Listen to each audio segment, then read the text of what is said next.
I think we're in a race against time before we flood the oceans and the landscape with waste plastic, but also before we fill the atmosphere with carbon dioxide. So we need to move as quickly as possible to develop technologies that we can implement on a large scale. My name is Paul Dauenhauer, and I'm a chemical engineer.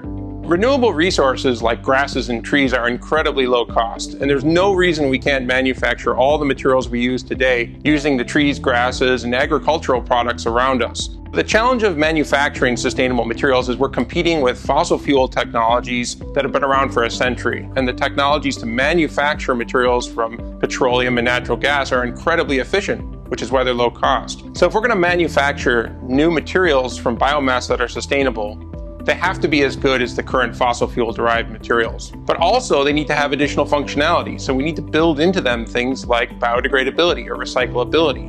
And finally, they have to be cost competitive with fossil fuel derived materials. One of the projects that we work on is to take biomass and convert it into the feedstocks and chemicals that we use to make renewable materials like renewable rubber. In this case, we make a molecule called isoprene. Isoprene is the key chemical that's used in manufacturing car tires, and if we can make it from biomass, your car tire can be exactly the same as you get from fossil fuel derived materials, but instead it's made from trees, grasses, and plants. Society thinks of energy and fuels the same way we think about plastics and polymers. When we're done with them, we throw them away. In the case of fuels, we throw away the carbon dioxide into the atmosphere as waste. So what we'd like to do, just like we can recycle polymers, is we'd like to create a fuel that's either carbon-free or made from the CO2 in the atmosphere, so we have a closed cycle. So the challenge with converting renewable electricity into carbon-free fuels has to do with the design of the chemical technology. In this case, we can't make catalysts that are fast enough to shrink down in size to put to places like windmills or solar panels. The challenge with making chemical reactions go faster with catalysts is that essentially a catalyst needs to do a lot of things at once. The chemical reaction has many parts, and the catalyst has to fit each of those parts at the same time. So we've taken an approach to thinking about chemistry the way we think about music. Every part of the chemistry has a frequency, just like sound.